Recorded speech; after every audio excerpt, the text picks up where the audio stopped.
Hey guys, just a little catch-up video. A couple of weeks back, I did a video on the German sdkfz 251D half-track variants by Plastic Soldier Company.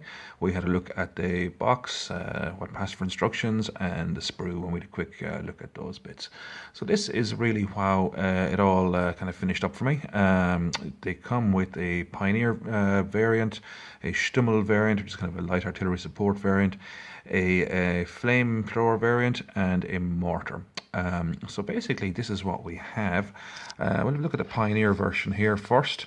You do kind of bridging section there in the front of it, and it goes together quite easily.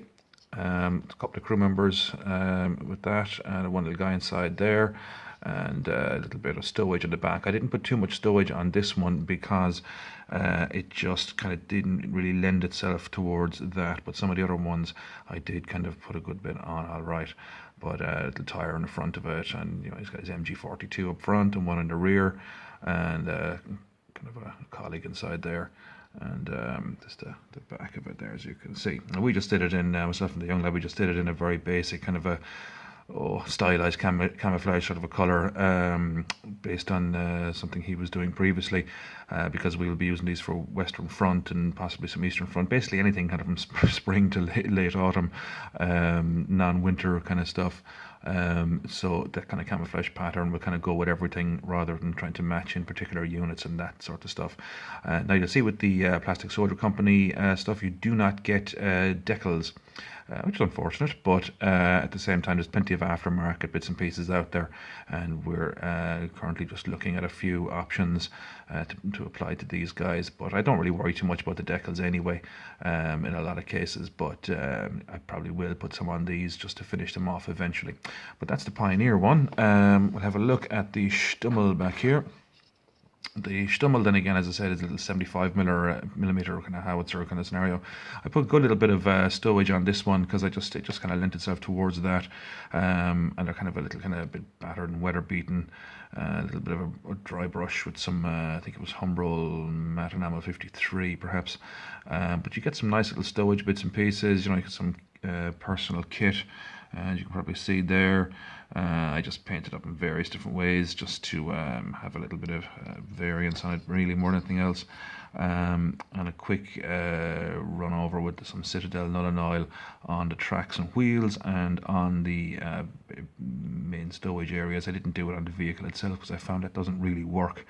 It really kind of looks better on the figures and perhaps on the stowage. But nice kits, these Plastic Soldier Company pieces, I must say. Detail is quite good in them. They are quite simple. They're a quick build, fast build, whatever you want to call it, kind of a scenario. But I really like them.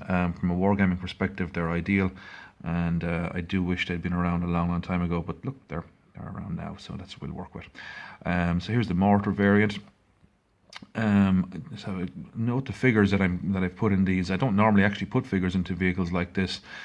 Just generally don't like it, but because these guys were so good, I actually broke the habit of a lifetime and decided I would do so. They're really nice. They paint up really well. They match in very well with my SS Panzer Grenadier Battalion, which is by Revel. And kind of did them up in similar kind of a camo pattern uniform. Again, kind of stylized. I wasn't matching anything in particular, just kind of giving a general kind of impression or feel for that particular sort of uniform. But a nice Lady 1mm mortar inside there, goes together fairly easily. There's a little bit of fit and finish issues, but look, I literally threw these together in a few minutes, so I wasn't really going to be too shall we say, retentive about certain things. Here is the flame version. I really like this vehicle. It's pretty cool.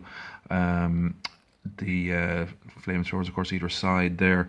Now, obviously, the range of movement these particular weapons would have had, you would have been able to bring them slightly more forward than that. But I had seen some archive footage from, I don't know, was it a Bundesarchiv or somewhere anyway, and it actually showed, I think it was a propaganda or a training film It showed a unit of these guys going forward, and the machine guns were doing the business leading into the attack, and then the flamethrowers, as they went past trenches and fixed positions, actually give them a lick of the flamethrower as they went by. I'm sure that's probably out there on YouTube somewhere. I just can't recall exactly where it was I saw that. But again, we just did them all in the same camo pattern because it's rapid fire we do, and so you're looking at you can have support units. So we have kind of 2 support units for our Panzer Grenadier Battalion. So that is the flame version there. You might see the helmets and goggles, the protective gear there that the crew members are wearing. I think it's pretty nice. A little bit scary looking, but you know, that's the general idea of it. I did get what seems like an extra sprue in this set, which I probably shouldn't have got, but anyway, there it was there, and I utilized it to make a command vehicle with the 37mm anti-tank gun on the front of it there, and I used the figure from the Stummel as the kind of assistant gunner there, and just to kind of gives it a little bit more life in it, as there was only one sort of figure denoted for that. If we have a look at the instructions, and as I say, I use the term instructions rather loosely, you can see the mortar crew there. So the guy just above the blue chap with the mortar in the yellow there is supposed to be for the Stummel, but I dropped him into the other one instead. There's a crew for the other lads there, and you can see the various what it's supposed to look like. You have the guy with protecting his ears there. I think I used him in something else as well. Yeah, I used him in the Stummel, so just changed him around a small little bit. Thought it looked a bit better, and just kind of fit a bit better too, I think, to be honest. If I could just get this to focus, come on. But maybe a bit more light there, go closer to the door. But yeah, well, you get the impression anyway. So they fit in there quite nicely. I really like the Stummel variant, actually. I had made the who was it? Was it? That wasn't Essie. It was Essie, I think, actually. A Hasegawa one as well. But this one is actually much nicer, I think. I love the old kind of one mold track systems rather than vinyl, and certainly not those individual links which drive me demented. But look, that's basically it, guys. That's what you get when you go for the Plastic Soldier company. German sdkfz 251D half-track variants. Very, very nice kit. Very simple to put together. Really, minutes is all it takes to put them together. I use a little bit of super glue. I'm sure you could use whatever you normally use. I gave them a quick rub of home-run enamels, and basically that was it.